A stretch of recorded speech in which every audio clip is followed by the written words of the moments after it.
First of all, I'd just like to also extend my condolences, sympathy to each of the families of those 32 people who passed away in the last 24 hours as a result of this pandemic.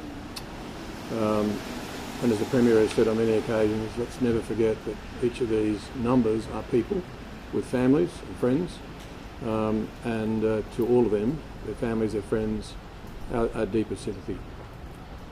It's certainly what motivates us every day to, as the health team, to keep working to try and get through in a positive way this pandemic that's challenging the whole of the world. But what we do know is that wherever you are vulnerable to this virus. And I want to emphasise that point that you may think that because you're in a particular area, you're not as vulnerable. Well, I just want to stress that out of these 32 deaths today, these 32 people who passed away, 11 of those people were from southwestern Sydney, 9 were from Sydney's southeastern areas, 4 were from the northern parts of Sydney, 2 were from generally the western Sydney area, 2 were from the Illawarra Shoalhaven region, 1 was from the inner west, 1 was from the northern beaches, 1 was from the central coast, and 1 was from the New England region. So no matter where you are in New South Wales, indeed Australia, you are vulnerable to this Omicron virus, as well as in smaller numbers now the Delta virus.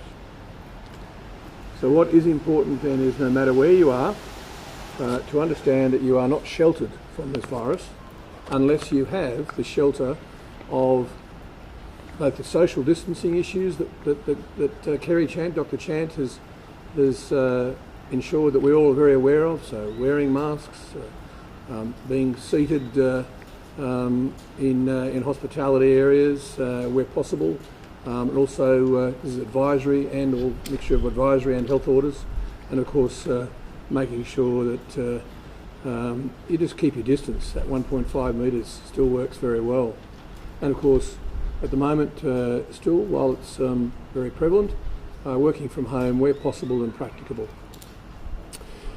At the moment, we have 217 people in intensive care units across New South Wales, and we have 92 of that 217, so almost 50%, are unvaccinated.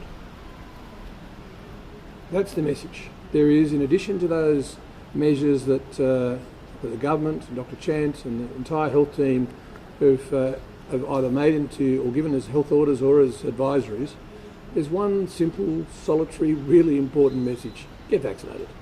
If you think about it, about 95% of the community have had vaccinations.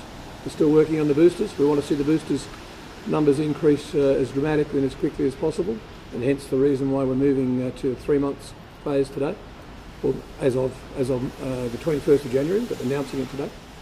But if you have 95% of the population who are vaccinated and 5% who are not, and yet you've got almost half of the unvaccinated sitting in intensive care units, that's a very clear message: get vaccinated.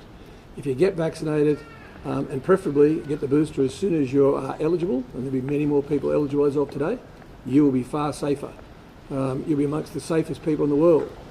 New South Wales has done all we can to strike that balance, giving us our lives back as we all want them to be, and looking around, many people are actually having more of their old lives back, and certainly I think that's a positive, but we also have to do it safely. So get vaccinated, get boosted, and as of 21st of January, all those extra people will be eligible as a result of the decision of the New South Wales Government to bring the booster program forward to 3 months. Thank you.